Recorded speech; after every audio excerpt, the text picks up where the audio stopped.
The screen is black. Then we hear it, a slow, dragging sound across an old wooden floor, like something heavy is being pulled by invisible hands. Now, picture this. It's 2:13 a.m., October 9th, 2021, in a real place, the Cecil Hotel in Los Angeles, one of the most infamous hotels in the United States. A place tied to real history, real mysteries, and real unexplained events that investigators still can't agree on.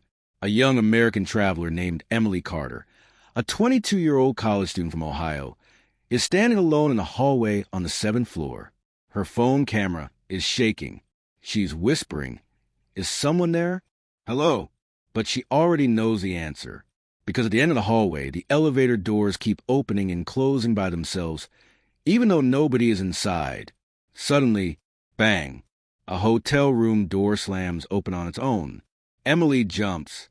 She starts backing away as the lights above her flicker one by one, flickering in a perfect sequence, moving down the hallway toward her, like someone or something is walking beneath each light, step by step. The dragging sound grows louder. She turns to run, but then she freezes, because standing in front of her is a shadow of a person, tall, motionless, except there's nobody there to cast it. The shadow is on the wall, perfectly shaped like a man, but the space next to her is completely empty. The shadow lifts its arm, and her phone suddenly shuts off. Darkness. We end the hook right there. What was that shadow? Why is the Cecil Hotel known as one of the creepiest haunted hotels in the world? And what really happened to Emily that night? Let's rewind and start from the beginning. If you grew up in the United States, chances are you've heard the name Cecil Hotel at least once. The hotel sits on Main Street in downtown Los Angeles, right on the edge of Skid Row, one of the most troubled neighborhoods in the country. Built in 1924, the hotel was meant to be a glamorous getaway for business travelers. Instead, it became something else entirely. By the 1930s, during the Great Depression, its hallways were filled with people who had nowhere else to go. Over the decades, it gained a reputation for strange incidents, disappearances, unexplained noises, and security footage that even professionals couldn't explain. The building had been renovated several times, but the atmosphere, the heavy, unsettling feeling, never left. That's where Emily's story begins. She arrived in Los Angeles on October 7th, 2021. She was traveling alone for the first time, excited to explore the city and document everything for her YouTube vlog. It was supposed to be a fun, budget-friendly trip. She didn't know the full history of the hotel. Like many travelers, she saw a cheap price online and booked without thinking twice. Her first night was normal. She checked into room 712, 7th floor, about halfway down the hallway. The room was old, but not terrible. A little dusty. A faint smell she couldn't place. Something like metal and cold air, but she ignored it. She turned on the AC. It rattled. She plugged in her phone. The outlet sparked once. She heard a distant thud in the hallway at midnight. Probably someone dropping luggage, she thought. But the next morning is when the first strange thing happened. She woke up to find her bathroom mirror completely fogged, even though the shower hadn't been on.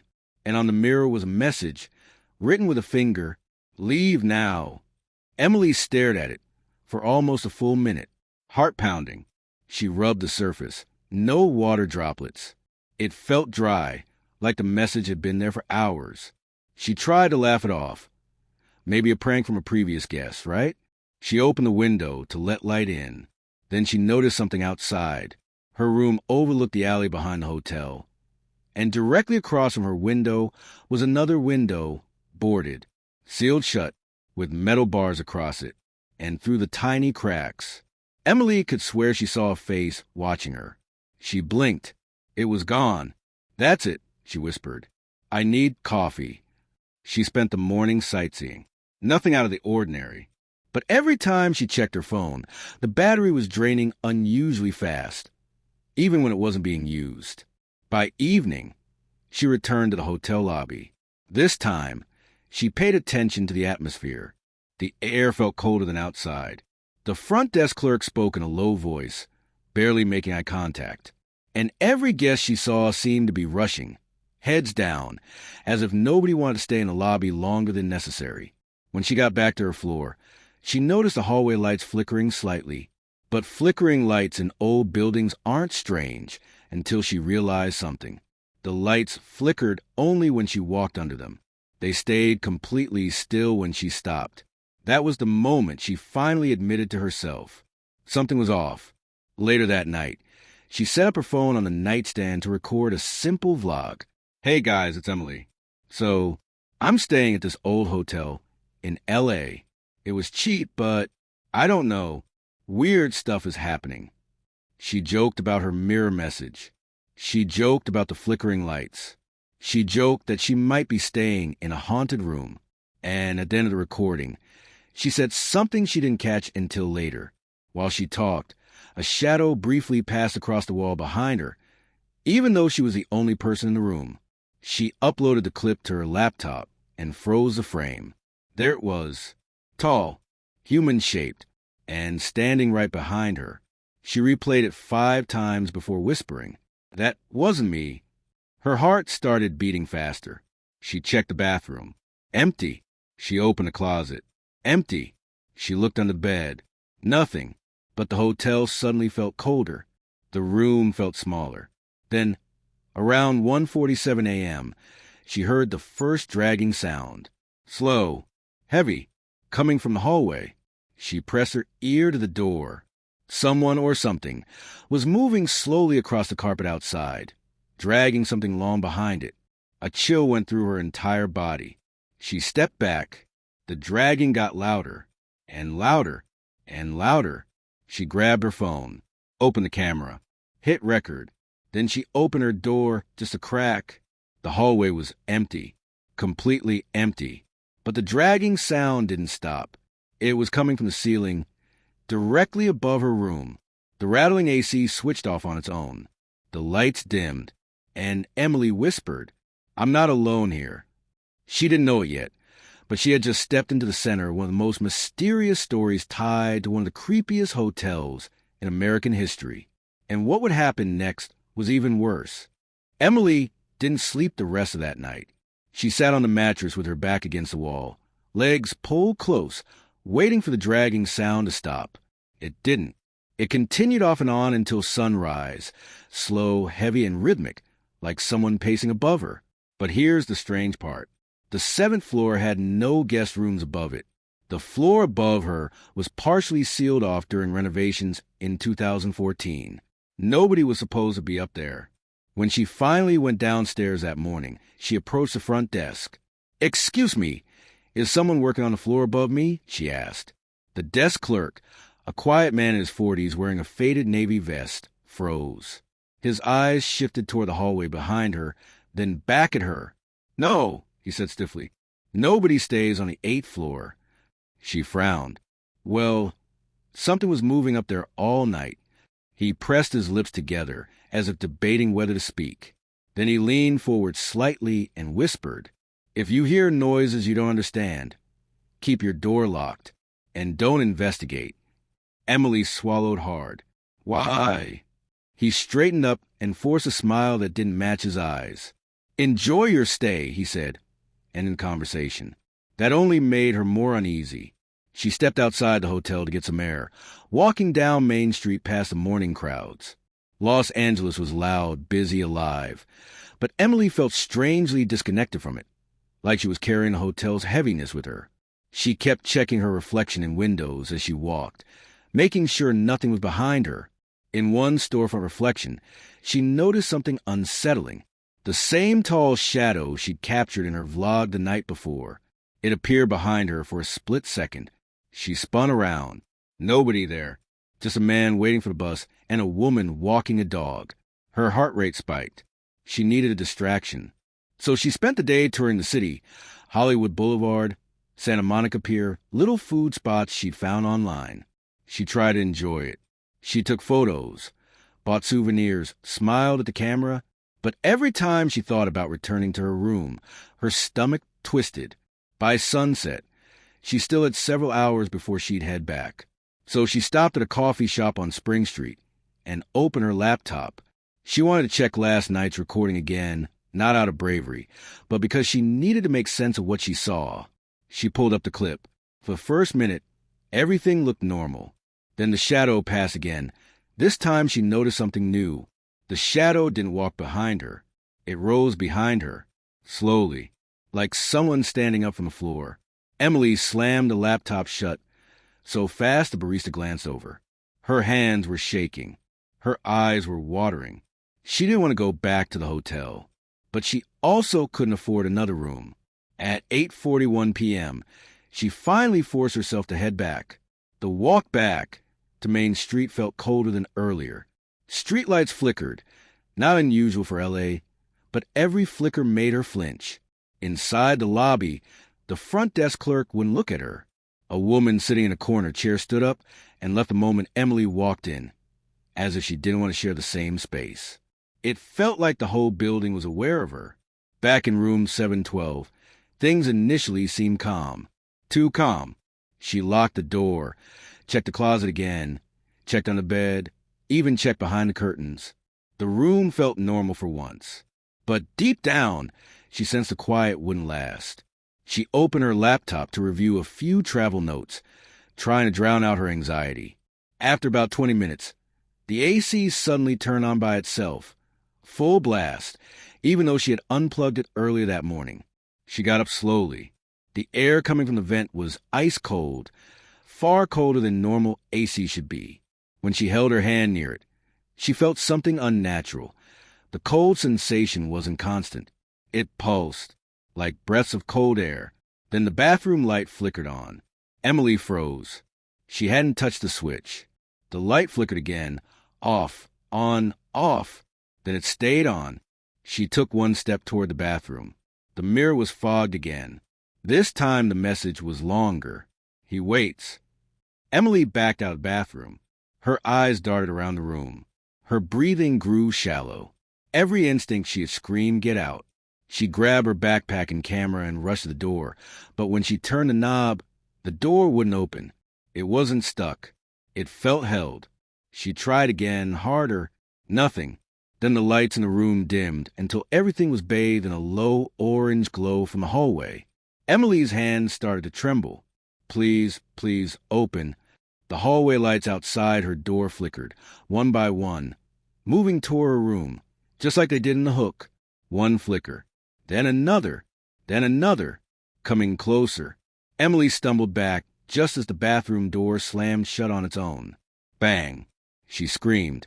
She grabbed her phone, turned on the flashlight, and pressed her back against the far corner of the room. That's when she heard it again. The dragging. Only this time, it wasn't coming from above. It was right outside her door. Slow, heavy, scraping across the carpet. The sound stopped directly in front of room 712. Emily held her breath. Silence. Then, knock. Just one. Low, slow, intentional. She covered her mouth to stop herself from making a noise. A second knock came. Then a third. Then the doorknob began to rattle. Not like someone trying to open it normally. More like something pulling it. Downward. And then upward. Slowly twisting. As if learning how the mechanism worked.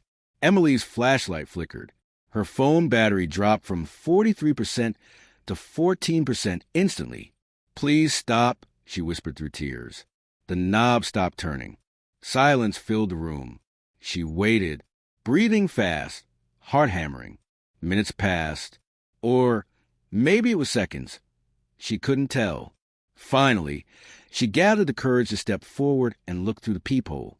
As she leaned toward the door, her phone vibrated violently. A notification. Her camera app had opened by itself, and it was recording. The phone shook in her hand. She glanced down at the screen. The camera wasn't showing the floor or her hand or the door. It was showing a live recording of her room, viewed from a high corner, as if someone or something was filming her from above. Emily gasped. Her eyes shot upward. The ceiling vent was wide open. A cold breath of air blew down onto her face. Her phone dropped to the ground. And above her, in the darkness of the vent, something shifted. Not a rat, not a bird. Something heavy. Something watching. Emily stepped back, and the dragging sound started again. But now it was coming from inside the vent, moving toward her. The ceiling creaked. Dust fell from the edge. The thing inside was getting closer, closer, closer, until...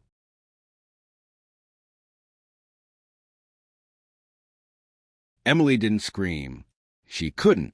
Her throat felt locked as she stared up at the open vent, listening to that slow, awful dragging sound move toward the edge and toward her. The ceiling creaked like old bones. A small cloud of dust drifted down and landed on her face and hair. Then, as suddenly as it started, the sound stopped. The room went dead silent.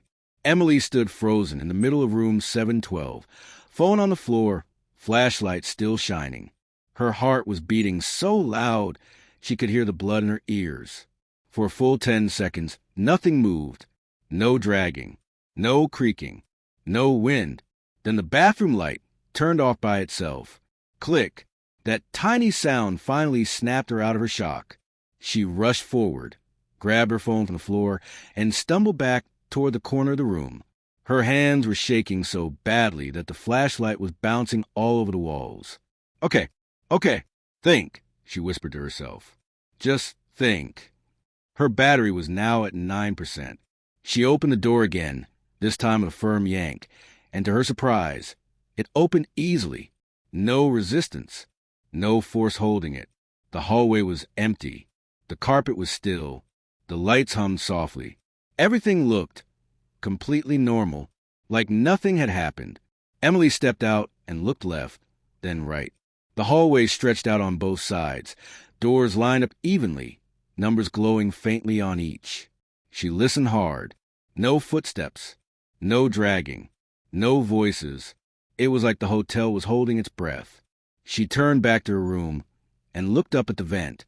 From this angle, she could see nothing but darkness inside. If something had been there, it was gone, or it was still watching. She decided she couldn't stay in that room another second.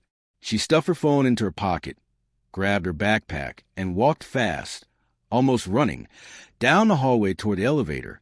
She pushed a button. The elevator dinged. The door slid open, and her stomach dropped. Because the elevator wasn't empty.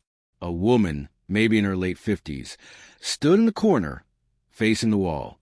Long gray hair fell over her shoulders. She wore a white coat that looked like an old hotel uniform, the kind desk workers might have worn decades ago. Sorry, Emily muttered, almost stepping back. Didn't see you there. The woman didn't move, didn't turn, didn't speak. Emily hesitated, one foot on the elevator floor, the other still in the hallway. Something felt wrong. The air inside the elevator seemed colder than the hallway.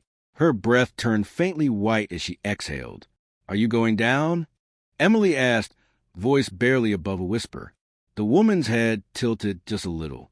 Emily couldn't see her face, only her hair and the side of her cheek. Then the elevator doors started to close. Panic pulled Emily forward. The idea of staying alone in that hallway felt worse for a second than stepping into that weird, freezing elevator. She stepped inside and turned to face the doors as they shut. She clicked L for the lobby. The button lit up. The elevator started moving. She tried to keep her eyes on the door, but she could feel the woman behind her, the silence pressing on her. No music, no humming, just the sound of the elevator cables. After a few seconds, Emily noticed something strange. The floor indicator was going the wrong way. Instead of 7, 6, 5, it went from 7 to 8. The elevator was going up. Her hand shot out and hit the L button again, then G, then 1. She pressed them all. Nothing changed. The display showed 8, then 9. Her breathing got faster. I think it's going the wrong way, she said, almost laughing from nerves. I just wanted the lobby. The woman behind her still didn't respond. Emily turned just enough to glance over her shoulder. The woman was facing her now. Her hair was parted just enough for Emily to see part of her face. Her skin looked oddly pale, almost grayish, like she hadn't seen sunlight in years. Her eyes seemed too dark, like the pupils swallowed most of the color. But the thing that unsettled Emily the most wasn't the woman's face. It was her expression. She wasn't angry. She wasn't sad. She wasn't surprised. She just looked empty, like a person who had completely given up a long time ago. "Do you work here?" Emily asked. The woman tilted her head the other way. Slowly, her lips parted slightly as if she wanted to speak. But the only thing that came out was a low, dry whisper. "You shouldn't be here." Emily's heart dropped. The elevator suddenly jolted to a stop. The lights flickered once, then stayed on. The floor indicator froze on a number Emily did not recognize. It wasn't 10. It wasn't 11. It wasn't any floor she'd seen before. Instead, the display showed 3 letters. Sublevel. Basement. Her mind raced. She hadn't seen any basement button when she stepped in. There was no B or -1 on the panel. The elevator doors opened. Cold air rushed in. The hallway beyond was lit by weak, yellowish lights that buzzed loudly. The walls were concrete, not painted. It didn't look like any other floor she'd seen. The woman suddenly stepped out. Her movements were stiff, mechanical, as if her joints hurt. Without looking back, she walked down the hallway, shoes tapping lightly on the concrete floor. "Ma'am," Emily called, voice shaky. "Where are we?" The woman didn't answer. She walked farther and farther into the dim corridor, and the lights ahead of her turned on one by one as she passed under them, leaving the ones behind her dimmer, almost flickering out. Emily had a choice: stay inside the elevator or step out. She looked at the button panel. She hit L again. The light flickered, but didn't stay on. The doors didn't close. She hit 7. The button didn't respond. Nothing worked. The elevator didn't move. It was like the hotel had made the decision for her. Slowly, Emily stepped out onto the cold, hard floor of the sublevel hallway. The concrete felt different from the carpet upstairs. Every step echoed. Behind her, the elevator door stayed open, but the interior lights began dim, like the car itself was being swallowed by darkness. The air down here smelled old, not just dusty. Old, like a place nobody had used in a very long time. As Emily walked forward, she noticed old signs on the walls, barely readable in the weak light. Laundry, maintenance, boiler room. Some doors were sealed shut with padlocks. Others were slightly open, revealing nothing but darkness. She turned back to see how far she'd gone. Her eyes widened. The elevator doors were now closed. She hadn't heard them shut. Panic flared inside her. She rushed back and jabbed the up button on the wall. Nothing. No ding. No movement. She was trapped on a floor that didn't officially exist. "Okay, Emily, breathe," she whispered to herself. "You're fine. It's just an old service floor." She tried to steady her breathing. She pulled out her phone again. 6% battery. She turned on the camera and began recording, holding it out in front of her. "Okay, guys," she whispered into the lens, her voice shaking. "I don't even know if this will upload, but I'm in the Cecil Hotel in LA, and my elevator brought me to some kind of basement. I didn't press this floor. The display says SUB. The lights keep flickering. There's an older woman here who told me I shouldn't be here, and now she's gone. I don't know how to get back upstairs." As she panned the camera, it caught something. A doorway at the end of the hallway was slightly open, with a soft light glowing from inside. A sound drifted out, like water dripping, and something else. Emily turned slowly, every part of her body stiff, every instinct begging her not to look, but she couldn't help it. She had to see. The room behind her was dim, lit only by the flickering glow of the old CRT screens. Shadows crawled across the concrete floor. The dragging sound echoed again, deeper this time, like something heavy shifting in the dark. Emily lifted her phone with trembling hands, its flashlight barely cutting through the gloom. Her heart thudded hard enough to hurt. "Hello?" she whispered, voice cracking. No reply, just the sound of dripping water and something else, a faint clicking, like fingernails tapping the floor. She stepped backward toward the monitors. One of the screens sparked again, briefly showing static. Then a grainy image appeared. This time it wasn't the lobby. It wasn't the hallway. It wasn't room 712. It was the basement room she was standing in. A live feed, a security camera angle she hadn't seen before, mounted low on the far wall, pointed directly at her. She stared at the monitor, and on the screen she saw herself, standing alone. But she wasn't alone. Behind her, standing in the far corner of the room, was a tall, thin figure, black, featureless. Its arms hung long at its sides like shadows torn from a wall. Emily froze. Her breath stopped. She slowly turned her head, and the corner behind her was empty. Her pulse hammered. She snapped her eyes back to the screen. The figure was still there. Same corner, same posture, same dark shape watching her. Only it was closer now. Emily let out a small gasp. The kind you make before you cry, without meaning to. "No, no, no," she whispered. She turned and ran. She sprinted into the hallway, shoes slamming against concrete, backpack bouncing. Her phone flashlight shook wildly, lighting fragments of the corridor. Rusted pipes, frayed wires, peeling paint. The cold air burned her lungs. Behind her, the dragging sound followed. Faster this time. Heavier. Like it wasn't just coming from one source, but from everywhere around her. Emily reached an intersection in the basement and stopped, panting. 3 hallways stretched out in different directions, each darker than the last. Left, right, straight. She didn't know where any of them led, but she knew one thing for sure. She couldn't stay here. She went right. The hallway sloped downward, the floor becoming wet and uneven. It felt colder, and the dripping sound grew louder, echoing off the bare walls like someone tapping metal pipes near her ears. Her phone buzzed violently again. 1% battery. She looked at the screen. The camera app had opened on its own again, this time in front-facing mode. The screen showed her face, pale and shaking, eyes wide with fear. But in the reflection, in the darkness behind her, something moved. She turned instantly. Nothing. Only shadows. Only silence. Emily forced herself forward. Her feet splashed through shallow puddles. She reached the end of the hallway where a set of metal double doors stood closed, covered in rust and warning labels. Authorized personnel only. She pushed. Nothing. She pushed harder. Still nothing. Her breath turned white in the air. Her hand shook violently. Tears blurred her vision.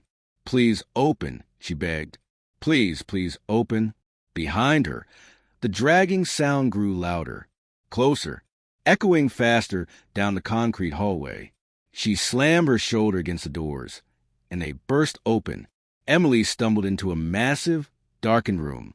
It looked like an abandoned boiler room, giant rusted tanks, old metal heaters, thick pipes running along the ceiling like branches of a dead tree. In the center was something even more chilling. A single wooden chair, facing a wall, as if someone had been sitting there watching something. Or someone. On the wall above the chair was a row of photographs. Real photographs. Pinned with old, rusted nails. Emily stepped closer, wiping her tears, shining her light on them. Her stomach dropped. They were pictures of guests. Some smiling, some frightened, some blurry. But every photo had the same dark shape standing somewhere behind the person, sometimes in a doorway, sometimes in a hallway, sometimes right beside them. The shadow figure, the same one she had seen on the monitors, the same one that followed her. She swallowed hard, stepping back, and then she saw the last photograph on the wall. A picture taken on October 7th, 2021. 2 nights ago. Emily, in her room, sitting on her bed, looking directly into the camera, though she had no memory of ever taking this picture. The shadow stood behind her. Only this time, its face, or what counted as its face, was inches from the back of her head. Emily screamed. The dragging sound behind her exploded into something louder, like heavy metal being scraped across concrete. She spun around, and for the first time, she saw it. Not a shadow, not a reflection, not a trick of the light. A figure stepped into the boiler room. Tall, humanoid, black as smoke, with limbs too long and joints bent at unnatural angles. It didn't walk. It glided, each movement slow and deliberate, like gravity didn't apply to it. Emily froze. Her phone slipped from her hand. The flashlight hit the floor and pointed upward, the beam flickering across the figure's torso, illuminating nothing but darkness. The figure's head tilted, just like it did on the monitors. Slow, intentional, observing her. Emily stumbled backward, slamming into one of the boilers. Her hands scrambled along the cold surface until they found a metal ladder bolted to the side. She climbed, fast, wild, desperate. Her legs burned.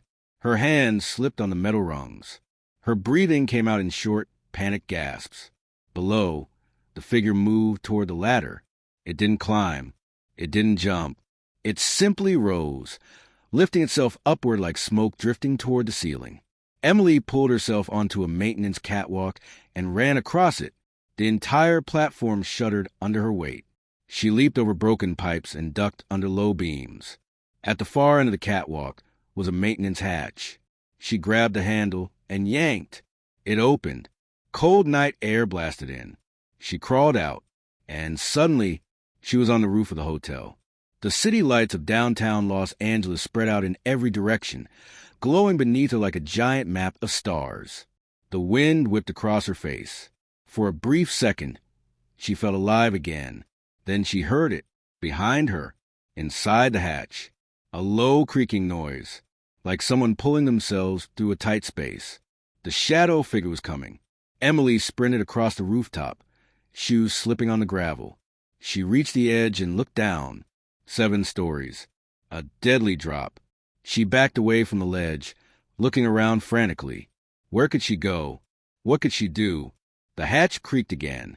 Then, from the center of the rooftop, the lights of the city flickered. One building, then another, in waves, as if something on the roof was causing power to ripple outward through the city grid. Emily stood frozen. She turned slowly, and there it was, standing fully on the rooftop now, tall as ever, silent, watching her. She took one step back. Her foot slipped on loose gravel. She stumbled. The wind whipped her hair into her face. The figure tilted its head. And then, just as it took a step toward her, everything went black. The final reveal. When Emily opened her eyes again, she wasn't on the roof. She wasn't in the boiler room. She wasn't in the basement. She was lying in a hospital bed.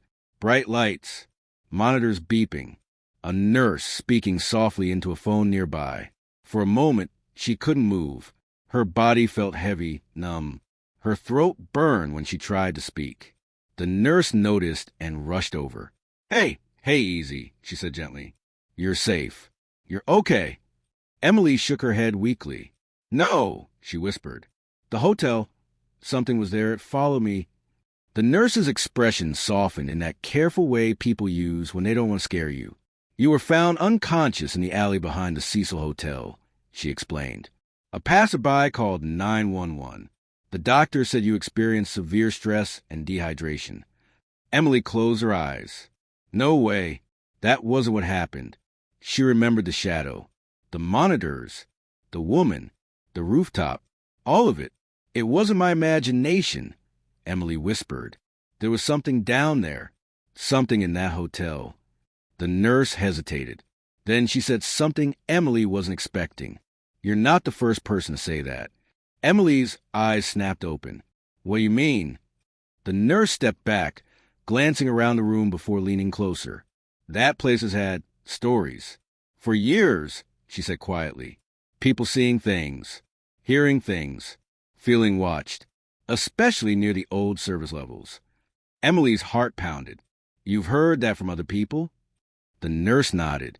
More than you'd think. Before Emily could respond, a doctor entered the room. The nurse stepped away, and the conversation ended, almost like she wasn't supposed to say anything at all. Over the next 2 days, Emily stayed in the hospital for observation. Police briefly questioned her, but found no signs of foul play. They chalked everything up to exhaustion, stress, and possibly a fall. But Emily knew what she saw, and something else happened that still chills her to this day.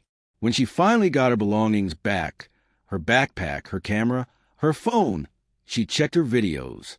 Every recording she made inside the hotel was gone, not corrupted, Not partially saved. Completely deleted, except for one file. A single video, only 2 seconds long. Pitch black screen. Silence. Then a whisper. Don't come back. Emily left Los Angeles the next morning, and she never returned.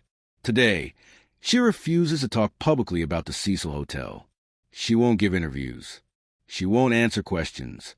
She blocks anyone who brings it up. But she still gets messages from people who stay there. People who hear things. People who see shadows. People who wake up with fog mirrors. And words written that weren't there the night before.